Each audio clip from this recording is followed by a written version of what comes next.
Pengembang properti PT Intiland Development Tbk atau dengan kode saham DILD terus berupaya menekan beban utang perseroan.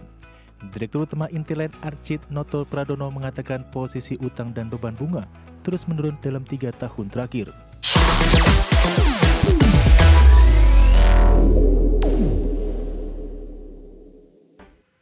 Masih di IDX First Session Closing pemirsa. Pengembangan properti PT Intiland Development Tbk terus berupaya menekan beban utang perseroan. Hingga akhir 2025, utang ditargetkan turun menjadi 3,5 triliun rupiah. Pengembang properti PT Intiland Development Tbk atau dengan kode saham DILD terus berupaya menekan beban utang perseroan. Direktur Utama Intiland Archit Noto Pradono mengatakan posisi utang dan beban bunga terus menurun dalam 3 tahun terakhir. Hal ini berkat strategi efisiensi pembiayaan termasuk pelunasan pinjaman berbunga tinggi dan divestasi aset non-core. Menurutnya langkah ini penting untuk memperkuat struktur keuangan sekaligus menjaga stabilitas perseroan. Baru-baru ini Intiland melunasi sukuk ijarah berkelanjutan 1 tahap 2 tahun 2022 senilai 250 miliar rupiah yang jatuh tempo 25 Agustus. Sebelumnya pada Desember 2024, perseroan juga melunasi sukuk ijarah seri A senilai 125 miliar rupiah. Intiland kini masih memiliki kewajiban sukuk ijarah seri B senilai 125 miliar rupiah yang jatuh tempo 2 Desember mendatang.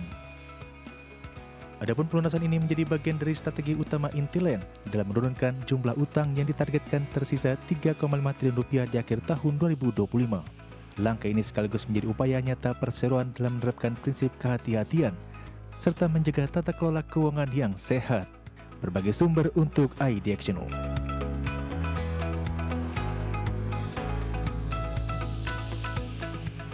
Kinerja keuangan PT Perusahaan Gas Negara Tbk atau PGAS telah dilaporkan untuk semester pertama tahun 2025. Meski pendapatan naik, laba perusahaan justru tertekan. PT Perusahaan Gas Negara Tbk melaporkan pendapatan sebesar 1,94 miliar dolar Amerika Serikat pada semester pertama 2025. Angka ini tumbuh 5,43% dibandingkan periode yang sama tahun 2024 yang mencapai 1,84 miliar dolar Amerika Serikat. Sebagian besar pendapatan berasal dari penjualan gas kepada pelanggan industri dan komersial yang mencapai 1,32 miliar dolar Amerika Serikat. Pendapatan juga datang dari pelanggan rumah tangga sebesar 24,74 juta dolar Amerika dan dari SPBG sebesar 2 juta dolar Amerika Serikat. Meski pendapatan naik, beban pokok pendapatan juga melonjak 13,29% menjadi 1,62 miliar dolar Amerika Serikat. Kondisi ini membuat laba bruto PGAS turun 21,52% menjadi 319,62 juta dolar Amerika dibandingkan 407 juta dolar pada semester pertama 2024. Tekanan kinerja keuangan berlanjut pada laba bersih perusahaan. Laba bersih PGAS turun 22,60% menjadi 144,42 juta dolar Amerika Serikat dari sebelumnya 186,60 juta dolar Amerika pada semester pertama 2024. Penurunan laba ini salah satunya dipengaruhi oleh rugi selisih kurs sebesar 15,96 juta dolar Amerika Serikat. Pada akhir semester pertama 2025, PGAS memiliki total aset 6,42 miliar dolar Amerika, terdiri atas liabilitas 2,95 miliar dan ekuitas 3,47 miliar dolar Amerika Serikat. Tim Liputan, IDX Channel.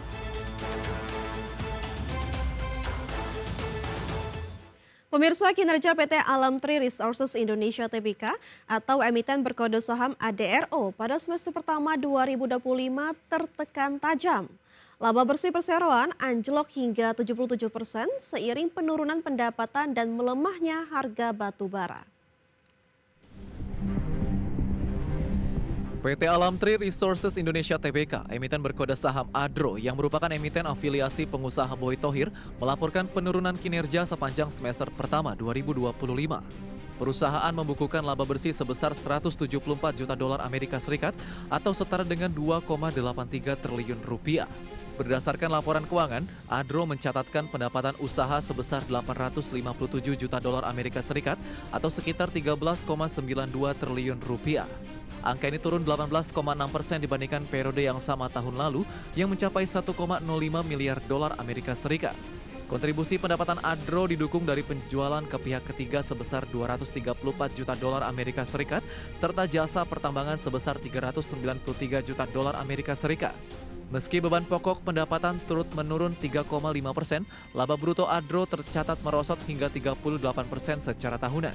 Seiring hal itu, laba yang dapat diatribusikan kepada entitas induk Adro turun tajam hingga 77,5%. Dari sebelumnya, 778 juta dolar Amerika Serikat menjadi hanya 174 juta dolar Amerika Serikat pada paruh pertama 2025. Hingga akhir Juni 2025, total aset Adro turun menjadi 6,40 miliar dolar Amerika Serikat dari sebelumnya 6,70 miliar dolar Amerika Serikat pada Desember 2024. Saham Adro di Bursa Efek juga terkoreksi 0,85% pada penutupan perdagangan 29 Agustus 2025 dan sudah turun lebih dari 30% sepanjang tahun berjalan. Tim Liputan IDX Channel. PT Charon Pokpan Indonesia Tbk, emiten berkode saham CPIN, menuntaskan transaksi afiliasi senilai 24,56 miliar rupiah. Transaksi ini dilakukan untuk mendukung fasilitas pembibitan unggas melalui entitas terkendali perseroan. PT Charon Pokpan Indonesia Tbk, emiten berkode saham CPIN, melalui anak usahanya PT Charon Pokpan Jaya Farm, secara resmi menyelesaikan pembelian tanah dan bangunan serta mesin dari PT Istana Satwa Borneo. Total nilai pembelian diprediksi sekitar 24,56 miliar rupiah. Rincian transaksi tersebut tanah seluas 38.389 meter persegi di Desa Nusa Indah, Bati-Bati, Tanah Laut, Kalimantan Selatan serta dibangun yang tersedia di atasnya dengan nilai 19,34 miliar rupiah. Ditambahkan juga mesin dan peralatan senilai 5,22 miliar rupiah. Presiden Direktur CPIN Chu Thomas Effendi menyatakan bahwa transaksi tersebut dilakukan untuk memperkuat fasilitas pembibitan unggas bagi entitas anak. Langkah ini dinilai strategis untuk menunjang produksi unggas dan meningkatkan efisiensi operasional CPIN. Transaksi ini merupakan bentuk aksi afiliasi di antara perusahaan yang semua dikendalikan oleh CPIN, di mana Charon Pokpan Jaya Farm menguasai 99,99% saham secara langsung, serta Istana Satwa Borneo menguasai 99,99% secara tidak langsung. Hal ini diserahkan kekuatan aset di dalam rantai pasok perseroan. Sebelumnya CPIN juga telah menyelesaikan transaksi afiliasi besar senilai sekitar 430 miliar rupiah pada pertengahan Agustus 2025. Dengan langkah ini, CPIN terus memperkuat infrastruktur pembibitan unggas di berbagai lokasi strategis negara. Tim Liputan IDX Channel. Pemirsa, kita beralih ke update penutupan IHSG sesi pertama hari ini, di mana IHSG pada sesi pertama hari ini ditutup melemah 0,76% ke level 7.770,98. Adapun IHSG tadi pagi dibuka di level 7.620 dan sempat menyentuh titik tertinggi di level 7.779. 158 saham mengalami kenaikan, 549 saham mengalami penurunan, dan 99 saham stagnan atau tidak berubah. Adapun top gainers atau saham-saham mengalami penguatan tertinggi antara lain ada Antam yang mengalami penguatan 6,91%, BRMS mengalami penguatan 4,68%, Humi mengalami penguatan 4,57% dan AADI mengalami penguatan 3,26%. Dari top losers pemirsa atau saham-saham mengalami penurunan terdalam ada BMRI yang mengalami penurunan 1,48%, BBRI mengalami penurunan 1,48%, WIFI mengalami penurunan 3,35% dan Telkom mengalami penurunan 1,6%.